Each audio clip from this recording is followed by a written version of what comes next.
Now people discover suddenly the folly of comparative literature. What is comparative literature? You are all reading in English translation, and you call it comparative literature. Are you doing justice to French language or German language or Russian literature in English translation? Why don't you call it literature in translation? What you call today English literature is 90% literature in translation. All the great works on this shelf of English great works, you will most of them are translations from Greek, Latin, Russian, German, French, Italian, Spanish, and whatnot. In private universities, I know the handouts that we are given, instructions should be not only in English, questions, exams should be conducted in English, and even on their corridors. I served in as private university. Except the word Joruri Bahir, you would not find a single word in Bengali occurring there. As an independent and sovereign nation in Bangladesh, continue to hide our heads in the sands of globalization. These are illusions. Aloker shandane ale ar mukhomukhi hocchi amra.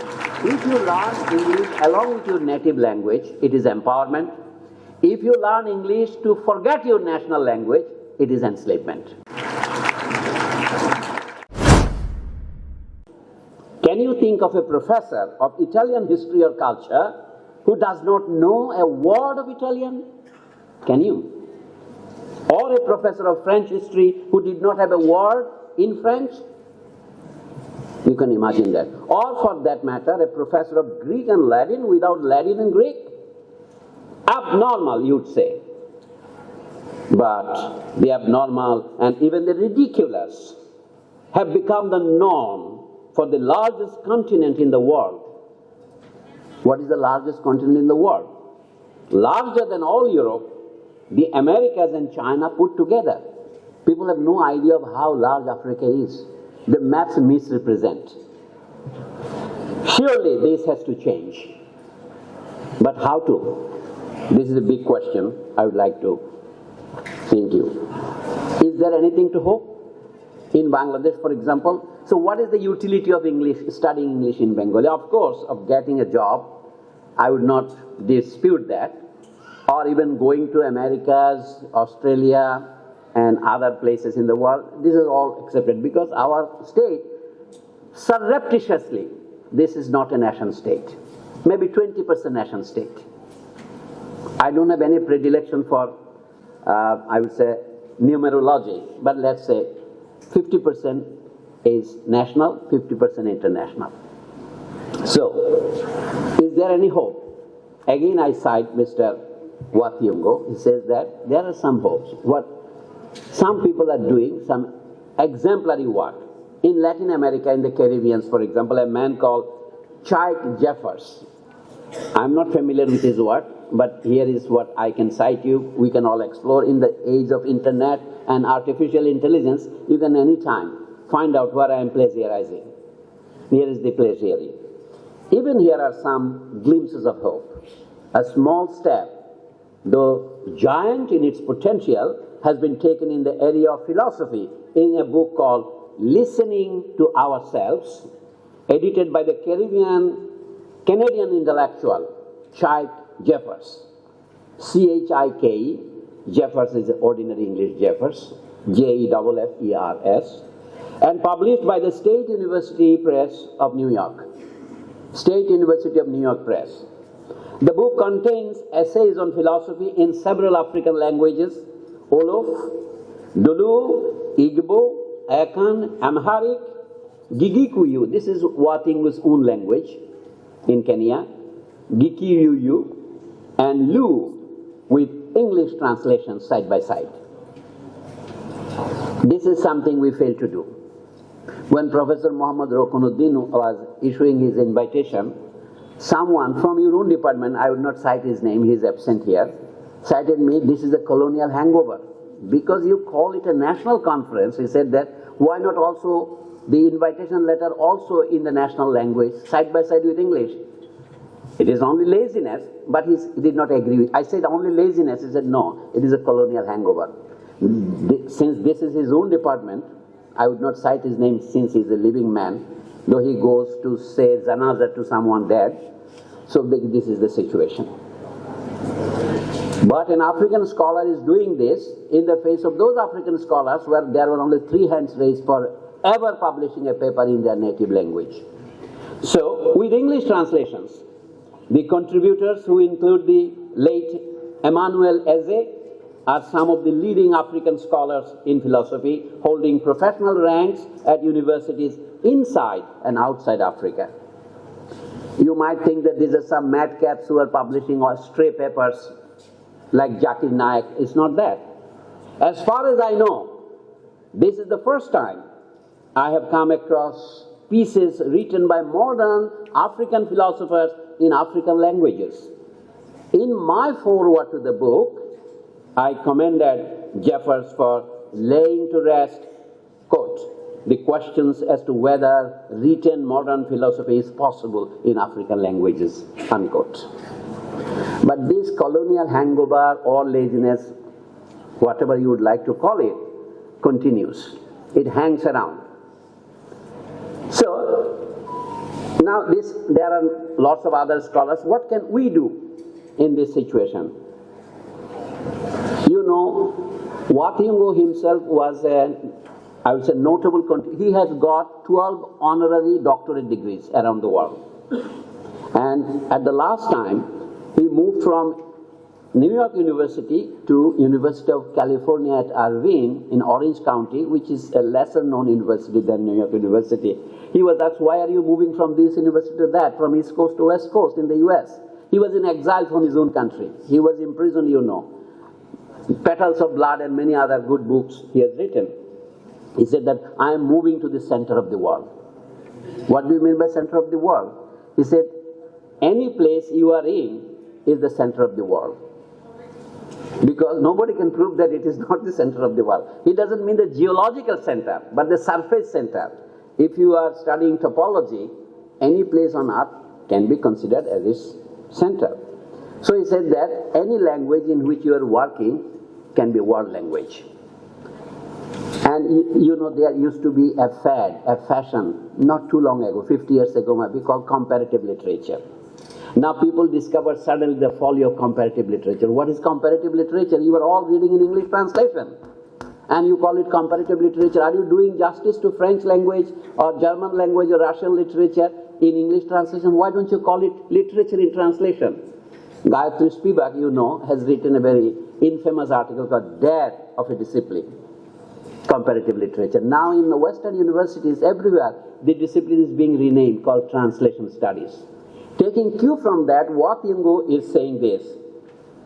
Jefferson's work points to yet another language that has not been widely used in a conscious way to empower African languages. What is that language?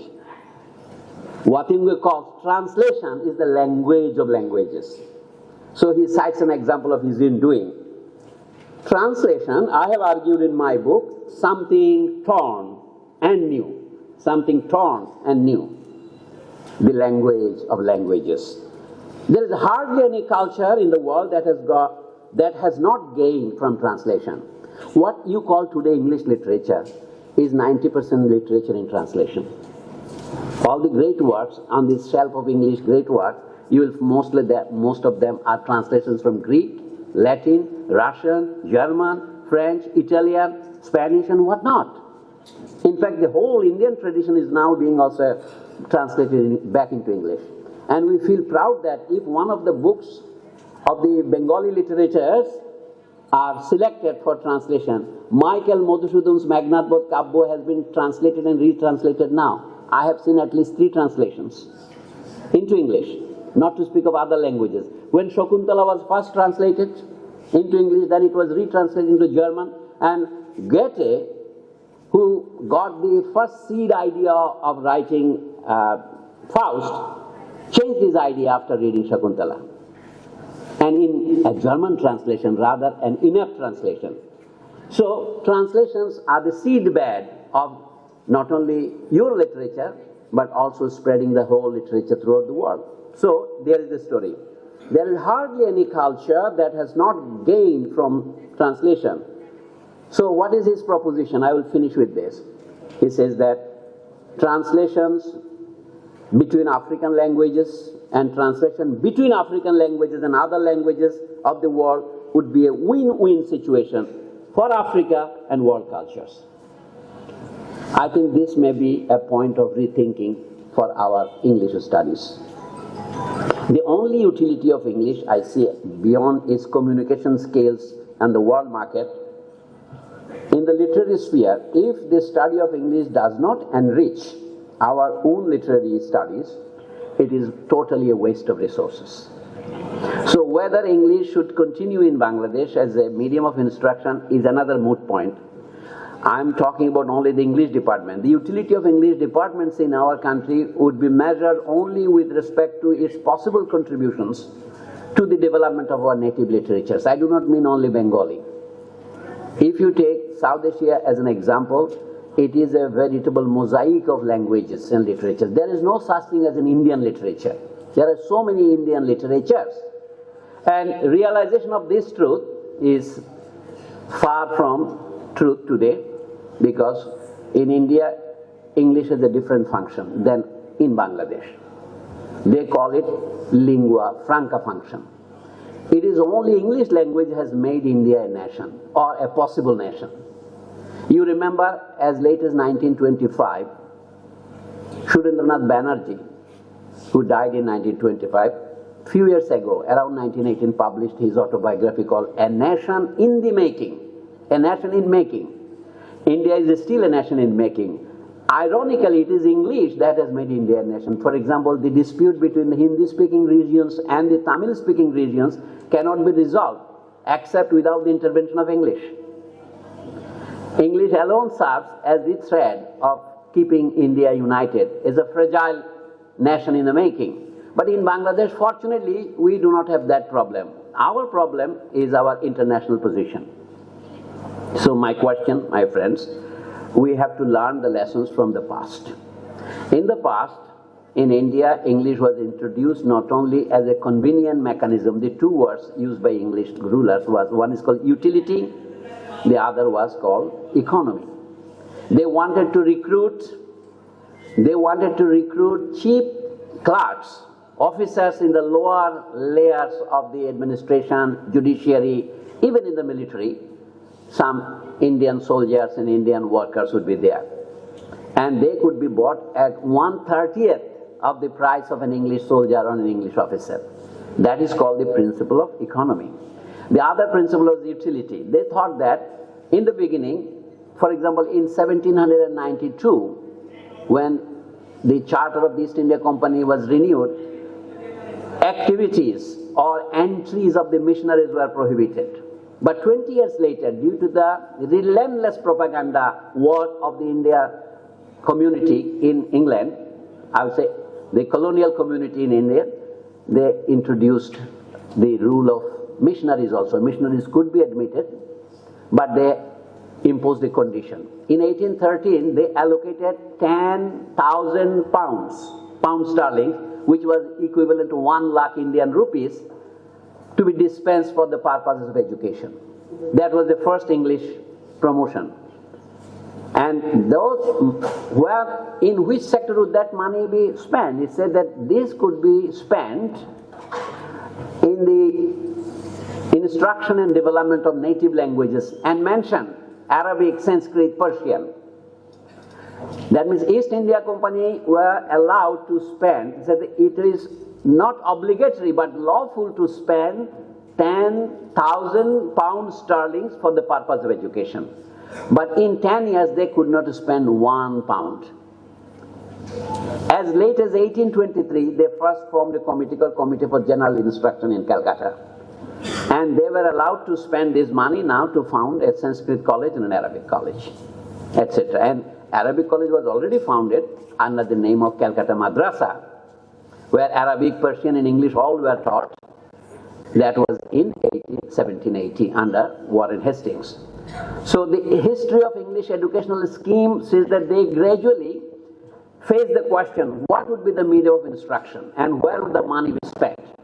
The debate began in 1823 and it ended in 1835. Those 14 years were the high debate where we know the famous Orientalists and the Anglicists were fighting among themselves, which would be the sphere where money could be spent. Finally, a decision was taken in 1835. It was the time of Bentinck, William Bentinck, and this resolution goes in the name of his minister or member of the council, Thomas Babington Macaulay. That his infamous theory was the theory of filtered down. Much later, in 1870s, one British officer admitted that this policy of educating the upper classes, which will filter down to the lower classes, eventually proved to be not a filter but a jar, a closed jar. Education kept itself limited only within that little jar. It did not go down. And we know until 1947, more or less this is the story. Whatever schools or colleges were established were at the behest of local, I would say, fundraisers, local investors, or you can call them benefactors, philanthropists. The British government did not. Now to come to the last point, what would be the medium of instruction? Everybody was hankering for medium of instruction, English. The Muslims were left behind, and in 1870s they became aware that Muslim community is being left out, they were being surpassed by, they could not catch out. Then Nawab Abdul Latif was called by the first Indian Education Commission ever formed under the leadership of William Hunter. Nawab Abdul Latif, Sayyid Amir Ali and Sayyid Amir Hussain, three Muslims were invited to give their evidence before the committee in 1882. In that evidence, I would like to clarify a misunderstanding about Nawab Abdul Latif's role. Some of us think that all schools, whatever were there in Bengal, were being run under English medium instruction. That is not the truth. For example, the first elaborate document of British education policy in South Asia was sent from England to India in 1854. It is popularly known as Wood's Despatch, 1854 education policy. It has 100 paragraphs. There it was clearly said that for the sake of spread of mass education, what they call vernacular, the local languages, would have to be used. In South India too, that was also the culture. But soon after that, due to Indian insistence of Indian privileged people, upper classes, elites, they did not follow the instructions sent from even England. As a result, after 1860s, after especially the great revolt of India in 1857, medium of instruction was surreptitiously became English. So my point is this. Nawab Abdul Latif was asked in 1882, what should be the medium of instruction of students in Bengal? Abdul Latif clearly said, the medium of instruction for the native Muslims, whom we today call Bengali Muslims, who are Bengali speakers, their medium of instruction is Bengali and should be Bengali. But only for those Muslims whose mother tongue happens to be Urdu, it should be Urdu. And for upper class education, it should be Urdu, but for the lower classes, he said in these ways, should be English. But most scholars in Bangladesh, as I know, beginning with Professor Ahmad Sharif to Murshid Shafiul Hassan, whoever has written on this topic, they all accuse Nawab Abdul Latif of saying the thing he did not say. Nawab Abdul Latif of Faridpur did never say that the medium of instruction in Lower Bengal means Eastern Bengal, should be in Urdu. He said it should be in Bengali, it was in Bengali. Now the privilege has completely been overturned. After independence, during Pakistan days, there was a kind of clamor for introducing Bengali medium in our schools and colleges. But right after Bangladesh became an independent state in 1971, the trends overturned. Now the trend is introduce English medium in high schools, primary schools, even in kindergartens as much as you can. My point for your reflection would be this. Why has this been so? I would suggest only 2 points. One of all, not all in Bangladesh would have desired instruction in English medium in their elementary schools. It is only a socially privileged class who would like to perpetuate the privilege, they are demanding it. Though I will be facing a hard time to prove this. Second question is that, why has there not been so much resistance to instruction of English in the colonial days, and why we do not have much resistance here? First of all, I would say, it is in the interest of a few international educators like the British Council, the Americans and others who are conducting their exams in this country. They want to have us as their, what you call, catchment area. They want students, they want business. This is the narrow purpose. The second purpose is the privilege of their language as an international language gives them this natural privilege. By natural, I mean historically turned into natural. There is nothing natural. It is only socially natural. Second point is, our privileged middle classes, formerly it used to be comprador landlord classes. Nowadays it is the upper, middle and lower middle classes. Everybody wants their children to be educated in English. For example, our political leaders who would otherwise say they want medium of instruction in national languages, they surreptitiously will send their children to the English medium schools. We know this ethical constraint. So what is the situation in the future then? The situation will depend on the configuration of the national social classes who are going to be in power. So I would finish with this. In contemporary India, whatever is happening is a lesson for us, because the country which has Anglicized itself before us shows us the path. Karl Marx famously said, "Te fabula narratur." Your story is told already. The more advanced country shows the future to the less advanced country. So in the abstract that I wrote, let me now read you this and finish with this. After their conquest of what is today called the global periphery, the European powers did not ban old world languages. What they did instead, they marginalized them as languages of power, knowledge and identity. Identity is a question placed in the third position here. Power, knowledge and identity. This is what they did with their languages. If the English alone did it, we could have called it an English vice. But the Portuguese did it, the Dutch did it, the French did it, and the Spanish did it. And the Spanish succeeded in converting the whole of the South Americas, except Brazil, into their own domain. You know it. Colonial language policies, therefore, to paraphrase von Clausewitz, continued the war by other means, namely linguistic means. So it is language is a war zone. So continuation of war by other means here is by linguistic means. But I would like to make a strong reference to Mask of Conquest by Gauri Vishwanathan, with which I disagree largely, saying that it was only after the conquest they tried to introduce English education, not before.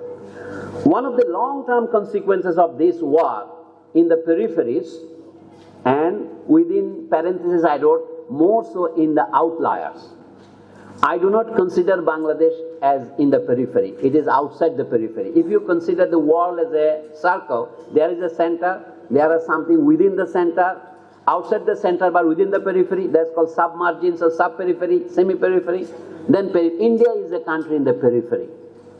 And if India is in the periphery, Bangladesh is not in the periphery, because Bangladesh itself is in the periphery of India as a center. However untoward this statement may be, we have to rethink this.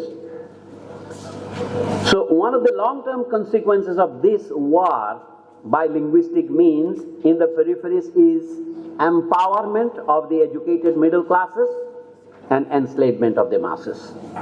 Now the two questions I pose before you, I could have put a question mark on the title of my lecture. Is it empowerment that many middle class people continue to think that English empowers us? One of the students wrote me from North South University, "Oh, now I speak English, I go to China, so I'm empowered." There is no question about it. Even Karl Marx himself said that বিদেশি ভাষা হচ্ছে জীবন সংগ্রামের হাতিয়ার. It is a weapon in the struggle for survival. There is no doubt about it. But whatever has happened to those who could never aspire to even simple literacy in any language whatsoever, is not that also a consequence of colonial and post-colonial rule? So, what is their situation? It is, I borrowed these two words from Watyungo. It is enslavement. For now I would say, if you learn English along with your native language, it is empowerment. If you learn English to forget your national language, it is enslavement. Whatever you might think of it too. Let me finish with these last paragraphs. The middle classes in the peripheries today suffer from the illusion that, this is the illusion we are all suffering now. The middle classes in the peripheries of the world economy today suffer from the illusion that globalization demands that they get lost in English. I send this, what is called, abstract with the word demand that, but someone has corrected it to demands that. It will be demand because it is an optative, it's a subjunctive mode. If I were a millionaire, it's like that. Globalization demands that they get lost in English. So, they think the only choice left for them is between empowerment and enslavement. Which path could or should they take? They means here we. They apparently forget that language has always been a war zone of ideas between the dominated and the dominating, the master and the slave. This is a reference to the German philosopher Hegel's famous dialectic of master and slave. In Bangladesh today, the battlefront of languages is continued by English medium private education and a dominant private sector in elementary and secondary education. English is indirectly promoted by globalization, no doubt about it, and by direct interventions designed to promote the private school sector by such foreign agencies as the World Bank. I know some of you would prefer the word international agencies, and English is often called an international language, but for all practical purposes, for all intents and purposes, it is a foreign language in this country. So in private universities, I know the handouts that we are given, instructions should be not only in English, questions, exams should be conducted in English, and even on their corridors. I serve in as private university, except the word Joruri Bahir, you would not find a single word in Bengali occurring there. You have only a malady here. Chittagong Vishwavidyalaya in English is the University of Chittagong. I mean, in defiance of the state adopted injunction. So, thank God, Vice Chancellor and Pro-Vice Chancellors are not here. So, the question before us, I finish with this. Can we, as an independent and sovereign nation in Bangladesh, continue to hide our heads in the sands of globalization? These are illusions. আলোকের সন্ধানে আলে আর মুখোমুখি হচ্ছি আমরা. The long-term effect of linguistic domination by English, or for that matter, whatever language you may think of, whatsoever, maybe Chinese, any foreign medium, will be for our society and governments will be destined to operate within boundaries of conquest and defeat. We are still living in a defeatist mentality. I don't know whether it will take 500 years or more to liberate ourselves from that grand illusion. Thank you very much for giving me the time.